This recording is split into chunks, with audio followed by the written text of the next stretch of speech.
mardi mars kalo tile 16 an tun bɛ wasolo kɔnɔna la Yanfolila cercle an ye baara daminɛ sɔgɔmada fɛ Yanfolila mara la wasolo bale commune kɔnɔ. Foli bilala dugutigiw, imamuw, maires, cercle ɲɛmaaw, préfets. Foli kɛrɛnkɛrɛnnen an y'o kɛ ka taa juge Musa Ture ma n'ale ye Yanfolila juge bawo ale ye jɔnjɔn sɔrɔ min y'a jira ko ale de ye Mali bɛɛ la juge min ka surun a ka population na, a tilennen don. Wasolonkaw yɛrɛ y'o sɛbɛntiya.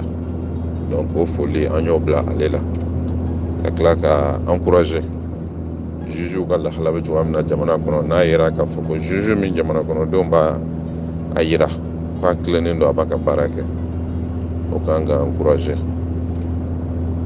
Ani Yanfolilakaw sigira ka kuma jamana lahalaw kan, u ka commune lahalaw, dugu lahalaw, insécurité, transition, denmisɛnw ka baara ko fɛn caman fɔra.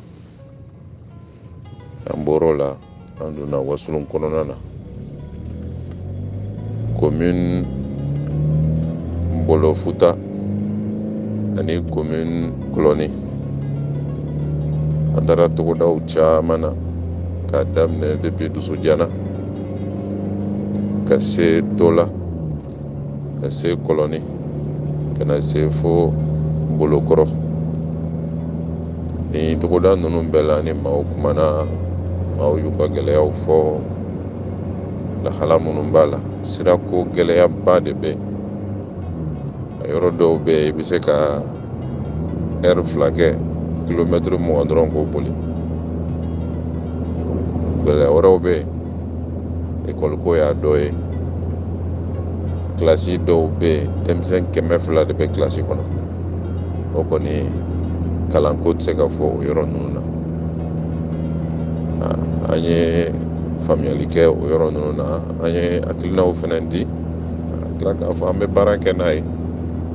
An bɛ se ka min lase sanfɛ, an bɛ se ka min ɲɛnabɔ an yɛrɛ la, ani an dɛmɛbagaw bɛ se ka min ɲɛnabɔ dɔɔni dɔɔni. An bɛ tɛmɛ o sira ninnu bɛɛ fɛ.